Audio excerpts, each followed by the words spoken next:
This slideshow is about the beginning of the American Revolution. So the anger was growing during this time of the colonists against the British people. And so even though the Townshend Acts had been repealed, that led to a whole different group of problems, because when those Townshend Acts were gotten rid of, the smuggling started to kick up again and started to go faster and faster. And so the British sent custom ships, these very fancy ships like the Gaspee was one of them, to patrol North American waters and try and capture and intercept the smugglers and take their smuggled goods. And so at one point, the Gaspee was going around checking it out, looking, and they accidentally ran aground. So when a ship runs aground, it essentially runs into too shallow of water and can't go anymore. And so the Gaspee ran aground, and it was captured by a group of about 150 colonists.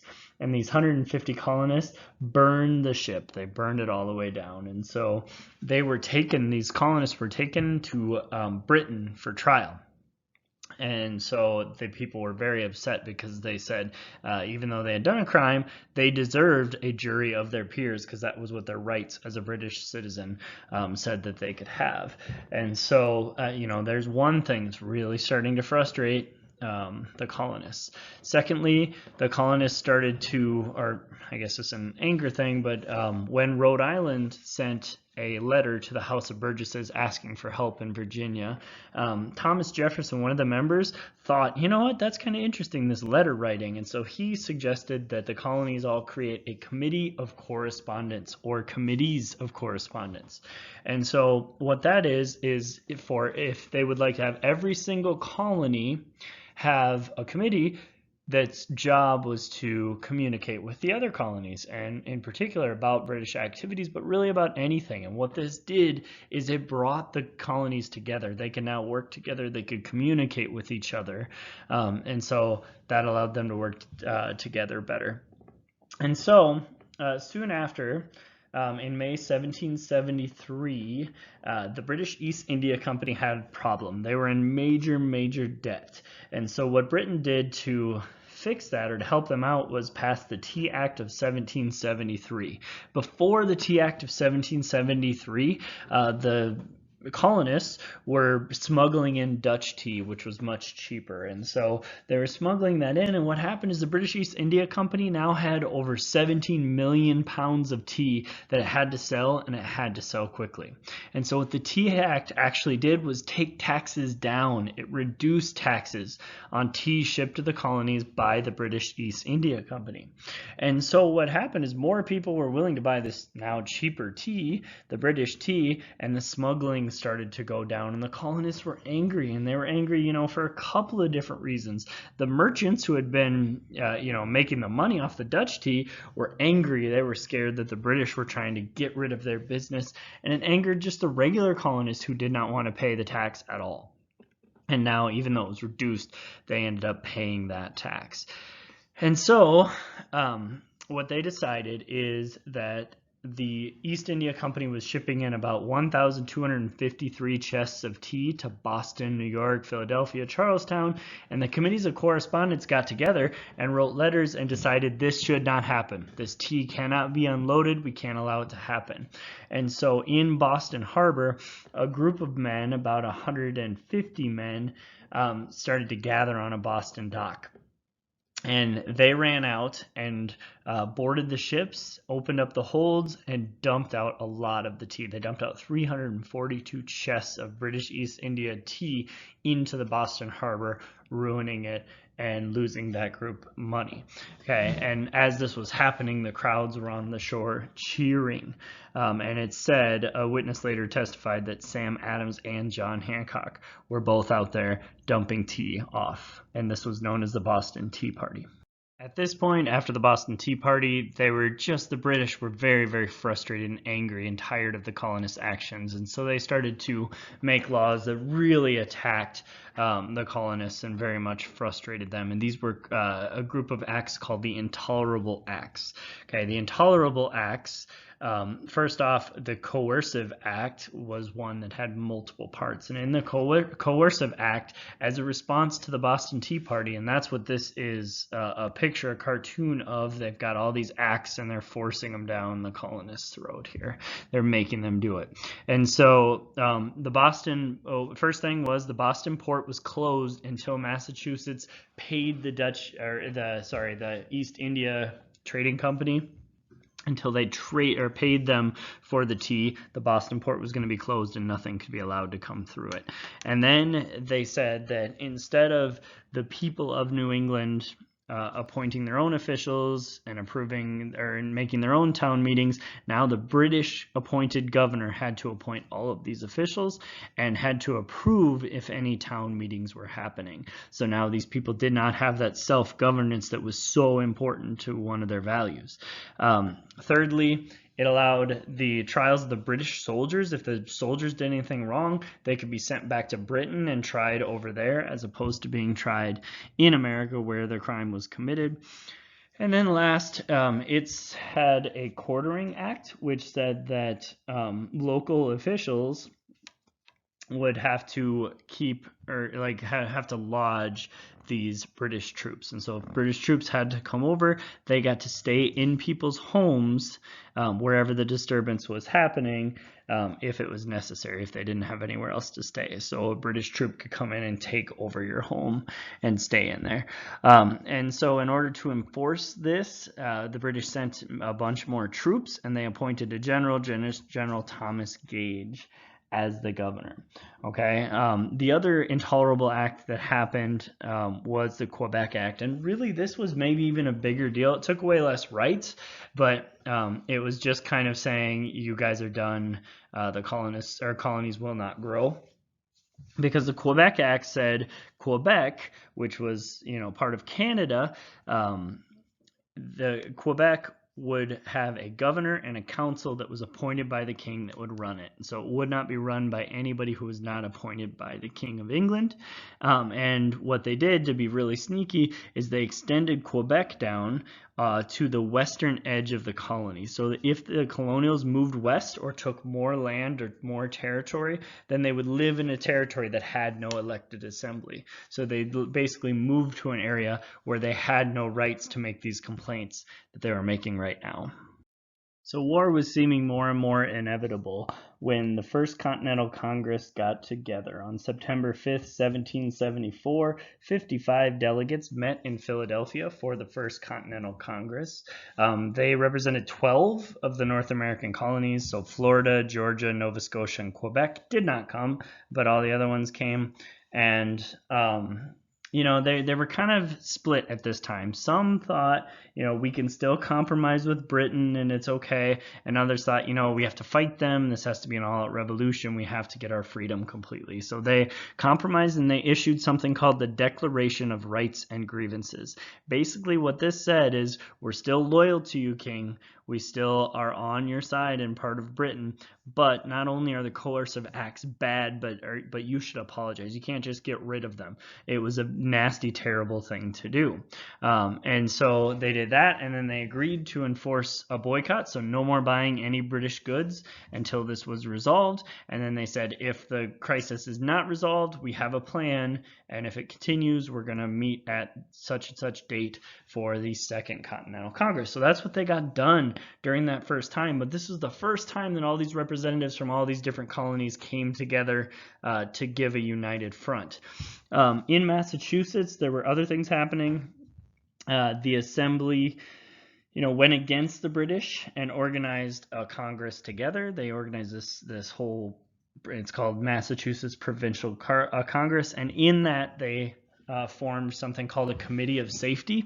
It was led by John Hancock, and John Hancock was able to call up a rebellion, or not a rebellion, sorry. He was able to call up a militia or a military force if he saw fit. And so he started to put together a program that trained a militia. So they would practice, moving as a troop unit. They would practice shooting. They would do all that kind of stuff.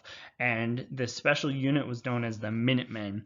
And these were people who were ready to stand, this is a quote, ready to stand at a minute's warning in case of alarm. So they were citizens, but they had trained in fighting, and they could be ready instantly or very quickly to be able to come together and fight if need be against the British.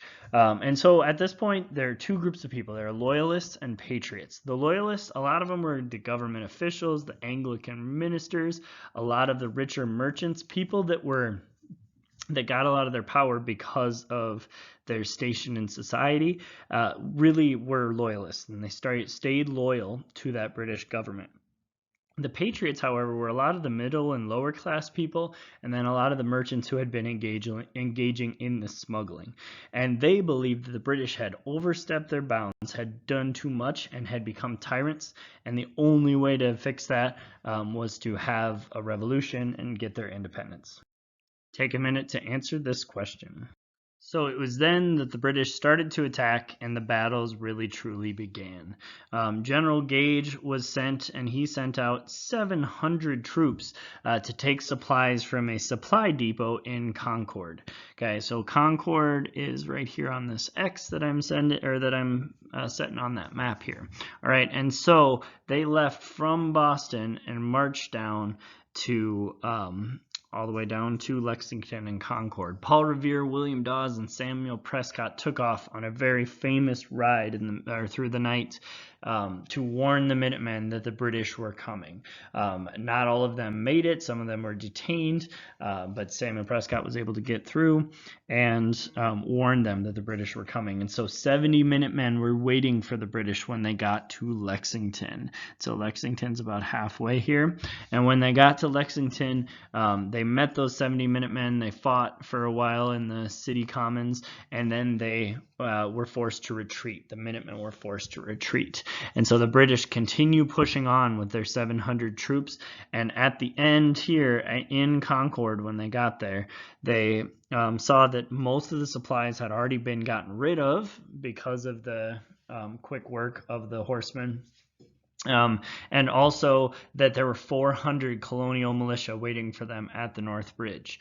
Okay, so those 400 colonial militia started to fight, and those militia and those farmers and everybody forced the British to retreat. And as the British were retreating all back along this path the entire way, okay, this long walk all the way back to Boston, there were people hiding behind walls and trees and things like that and taking shots at them as they're walking by. And so they were marching in a controlled manner because they were trained to do that, but the whole time getting shot at, and some of them falling and being wounded and killed and things like that. And so that really proved to be kind of the way that the Americans were going to fight, and it was a pretty successful way of fighting one of the greatest militaries in the entire world. And the New England militias came in as the British were retreating and surrounded Boston, and the British were kind of stuck there. And so that was kind of interesting. They had kind of shown that they could repel an attack by the British.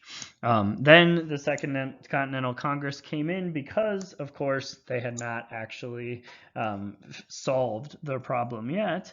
And so they came in, and their main issue the second time that they met was defense. And so they created a continental army with all the colonies together, most of them, and they put George Washington in charge as the main general of that.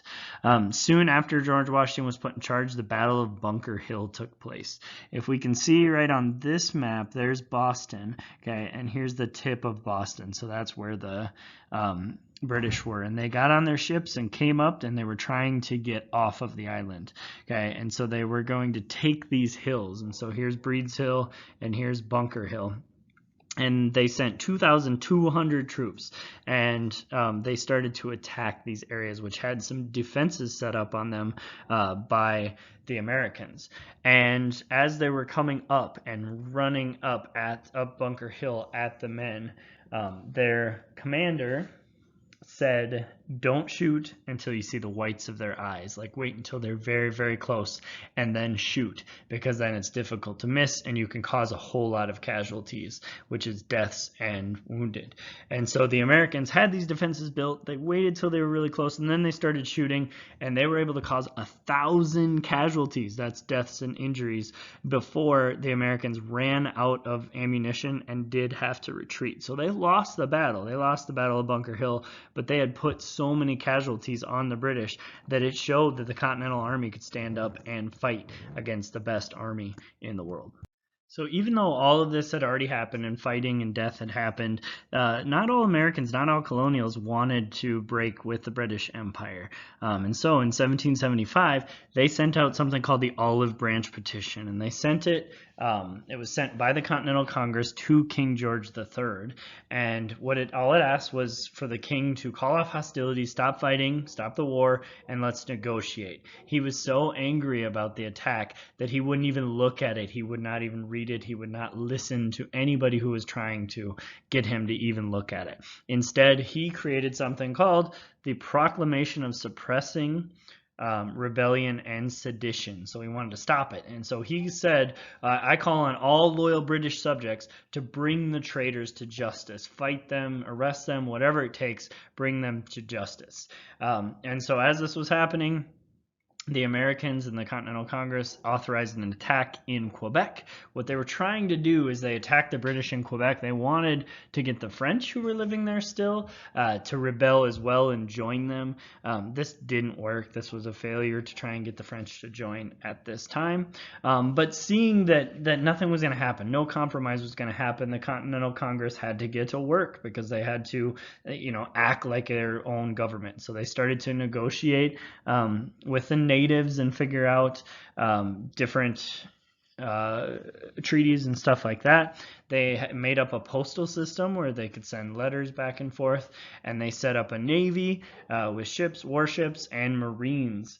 And these marines immediately started to take action and fight. So again, marines, soldiers who can fight from ships onto land. So in Virginia, Governor Dunmore, the British man, organized 2 loyalist armies to try and help the British troops. One of them was white loyalists, and one of them was enslaved Africans. And the interesting thing about the enslaved Africans is he said that any enslaved African that fought for the British would be freed if they just fought with them. And so what happened now is the southern colonies, who were not always so big on joining this cause, now wanted to declare independence, because they were worried if they didn't, then all of their slaves would run away to the loyalists, and if they didn't help, all of them would run away to the loyalists, and they would be freed, and their entire workforce would be gone, because that's what they depended on. And so the southern colonies now started to raise an even larger army, and this led to a number of colonial victories. In Norfolk, Virginia, the loyalist armies were defeated, and Britain eventually was forced to leave Virginia to be governed by themselves. And then in North Carolina at Moores Creek Bridge, another group of loyalists, a loyalist army, was defeated by patriots. Then a loyalist army was sent in to take Charlestown, South Carolina, but the city militia was able to completely stop this attack and not allow them to have that area. So in the South, you can see these victories are really ranging up. And as these victories are starting to build, we see that George Washington gets bold and decides on the hills of Boston that him and his troops are going to do a surprise attack. And he did that and was able to take the hills of Boston, take back Bunker and Breed's Hills, and start to fire cannons down on the city of Boston. The British eventually were forced to get their navy in there and evacuate Boston, get all of their troops out there. But Britain was not backing down at this point. This was going to be a long war, and they started to figure that out. And so they passed something called the Prohibitory Act, and what that did is it shut down trade completely with the colonies, and a blockade was set up. And I decided to define the word blockade. I'm not sure if you guys knew it. So the blockade is just you set up your ships and don't allow allow any ships, any colonial ships, to come through that area. So your Navy is there stopping all those ships, sinking them if they try to come through. And so that the blockade, the stopping of trade, and then they started to hire mercenaries from Germany known as the Hessians to come in and fight with them against the Americans. Most patriots at this time realized that it was time to declare independence from Great Britain, but they really thought that most colonials probably didn't want that until a pamphlet was written by Thomas Paine named Common Sense. It's a typo, sorry.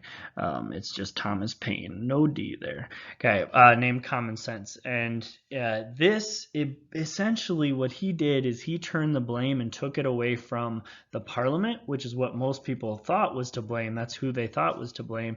And he blamed the king instead. He said King George III is a tyrant. And these kings and queens and monarchs have built up their power by taking it away from the people.